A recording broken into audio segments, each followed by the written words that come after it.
Shalom jemaat sekalian, kita berjumpa lagi dalam GKM Menyapa.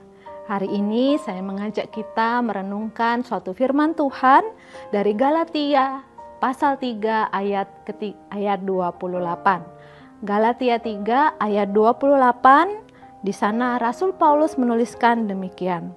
Dalam hal ini tidak ada orang Yahudi atau orang Yunani, tidak ada hamba atau orang merdeka, tidak ada laki-laki atau perempuan, karena kamu semua adalah satu di dalam Kristus Yesus.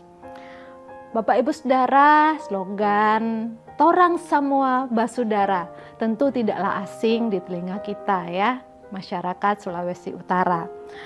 Torang Semua Basudara ini juga adalah judul lagu yang dinyanyikan oleh Rama Aipama. Dalam penggalan liriknya dia menuliskan, alangkah indah hidup rukun, berdampingan penuh damai. Tiada beban dan suku bangsa, kedudukan, kehormatan. Di mata Tuhan kita sama. Tidak ada yang berbeda. Kita semua dicintainya, disayang siang dan malam. Oh saudara, lagu ini benar-benar memberikan suatu nuansa kesatuan. Semangat di tengah perbedaan, bahwa tidak ada di antara kita yang dipandang berbeda satu dengan yang lain meskipun kita punya perbedaan. Dan saya rasa semangat yang sama juga digaungkan oleh Rasul Paulus dalam ayat yang kita baca tadi. Bapak Ibu Saudara, pada masa itu ketika Paulus menuliskan surat kepada jemaat Galatia, gereja di Galatia pada waktu itu terdiri dari berbagai macam latar belakang orang.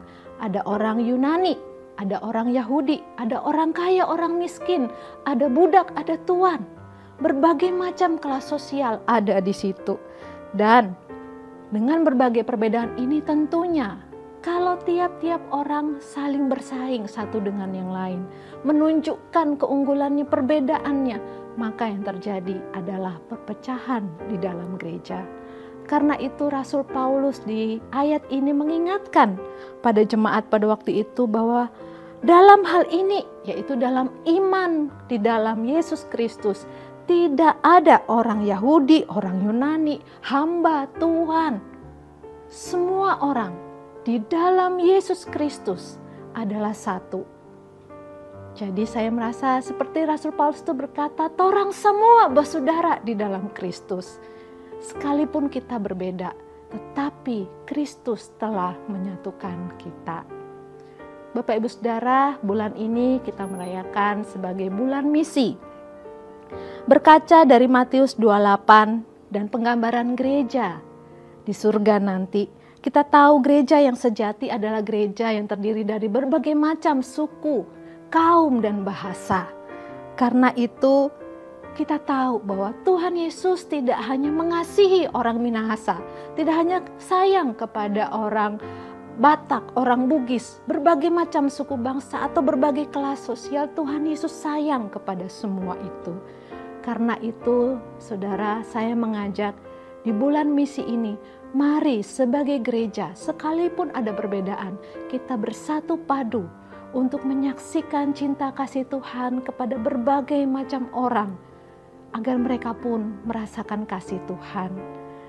Seperti Bapak Ibu Saudara, alunan piano itu terdiri dari tuts hitam dan tuts putih ya, untuk melahirkan alunan musik yang indah.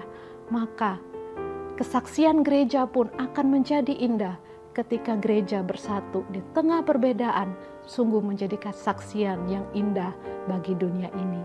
Kiranya Tuhan boleh menolong setiap kita dan memberkati kita lewat kesaksian kita di tengah perbedaan. Pujilah Tuhan, Tuhan memberkati.